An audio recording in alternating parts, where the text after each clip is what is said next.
పేదల సొంతింటి కళ నెరవేర్చాలనేటువంటి లక్ష్యంతో ఆంధ్రప్రదేశ్ రాష్ట్రంలో 8 లక్షల ఎన్టీఆర్ టిట్కో ఇళ్ళు, మన పాలకులలో కూడా 6,159 ఇళ్ళను ఆ రోజు మరి 80-90% మరి కొన్ని ఇళ్ళు, కొన్ని 100%, కొన్ని 60-70% ఇట్లా నిర్మాణం పూర్తవుతూ వైఎస్ఆర్సీపీ అధికారంలోకి వచ్చిన తర్వాత మనం కట్టినటువంటి 100% పూర్తయినటువంటి ఇళ్లకు రంగులు మార్చి ఇల్లు ఇచ్చారు తప్ప మిగిలినటువంటి ఇళ్ళ నిర్మాణాన్ని అంతా కూడా గాలి కొదిలేసినటువంటి పరిస్థితి.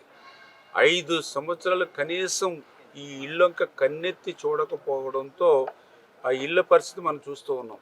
ఇప్పుడు మేము అధికారంలోకి వచ్చి సంవత్సరంన్నర నుంచి రోజు పని చేస్తున్నా కూడా మరి ముందుకు రాలేనటువంటి పరిస్థితి. ఎందుకంటే మరి ఏదైనా పని, కొత్త పని మనం మొదలు పెడితే ఈజీగా నడుస్తుంది, కానీ అది బూజులు పట్టి, చెదలు పట్టి, పొగుళ్ళు వచ్చి చేసినటువంటి పని రిపేర్ల కింద చేసేటువంటి పరిస్థితి అయితే నిజంగా చాలా చాలా దురదృష్టకరం. ఇప్పుడు ఈ పనులకు కూడా వేల రూపాయలు, లక్షల రూపాయలు ఫ్లాట్కి ఖర్చు పెట్టవలసి వస్తుంది. ప్లంబింగ్ కానీ, ఎలక్ట్రిఫికేషన్ కానీ, ఫ్లోరింగ్ ఇది కానీ, పెయింటింగ్స్కి కానీ ఇట్లా లక్షల రూపాయలు ఫ్లాట్కి ఖర్చు పెట్టవలసి వస్తుంది.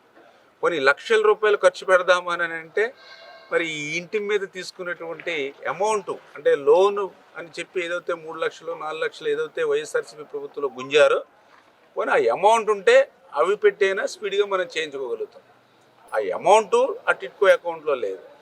పోనీ ఈ ఇళ్లకు తీసుకున్నటువంటి అమౌంట్ అయినా ఖర్చు పెట్టారా అని అంటే అది ఖర్చు పెట్టలేదు. ఇప్పుడు మన కళ్ళెదర కనిపిస్తూ ఉంది.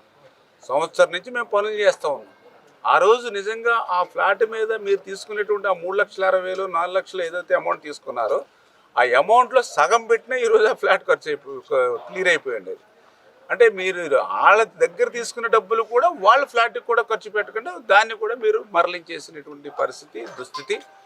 మళ్ళీ ఈరోజు మేము బయట అప్పు తెచ్చి మళ్ళీ 10 పోయేసి మళ్ళీ ఈవేళ ఆ ఇల్లును నిర్మాణాన్ని పూర్తి చేస్తున్నటువంటి పరిస్థితి. అంటే ఒక్కసారి అధికారం మారితే ఎన్ని కష్టాలు, అంటే 5 సంవత్సరాలు ఒక్క ఛాన్స్ అని అధికారం మారితే ఎన్ని కష్టాలు ఎన్టీఆర్ టిట్కో ఇళ్ళే మనకి ప్రత్యక్షంగా కనపడుతున్నటువంటి పరిస్థితి. అదే గవర్నమెంట్ కంటిన్యూ అయ్యి ఉంటే 2020-2021 కల్లా ఆ ఇల్లు పూర్తయిపోయిండేవి, అందరూ కూడా సంతోషంగా ఇక్కడ ఉండేటువంటి పరిస్థితి ఉండేది. ఇప్పుడు వాళ్ళకి అప్పు నెత్తి మీద పడింది, ఇల్లు కూడా పూర్తి అవ్వకుండా ఉండిపోయినటువంటి పరిస్థితి. ఏదేమైనా కూడా రేపు మార్చి కల్లా మ్యాక్సిమం ఒక షెడ్యూల్ కూడా తీసుకున్నాం. ఆ షెడ్యూల్ ప్రకారం పనులు పూర్తి చేయాలని చెప్పేసి నారాయణ గారితో కానీ, అదేవిధంగా టిట్కో ఎండీ గారితో కానీ నిరంతరం మాట్లాడుతూ ఉన్నాం. అదేవిధంగా ఎల్ఎన్టీకి కూడా గట్టిగా సీరియస్గా వాళ్ళకు కూడా చెప్పడం జరుగుతుంది. ఏజెన్సీ కూడా అనుకున్నటువంటి సమయానికి పూర్తి చేయకపోతే తీవ్రంగా కూడా చర్యలు తీసుకోవడం కూడా జరుగుతుందని చెప్పేసి కూడా ఎల్ఎన్టీ వాళ్ళకు కూడా హెచ్చరించడం కూడా జరుగుతుంది. చరిత్ర సృష్టించినోడు ఇప్పుడు ఆ చరిత్రని తిరగరాయబోతున్నాడు.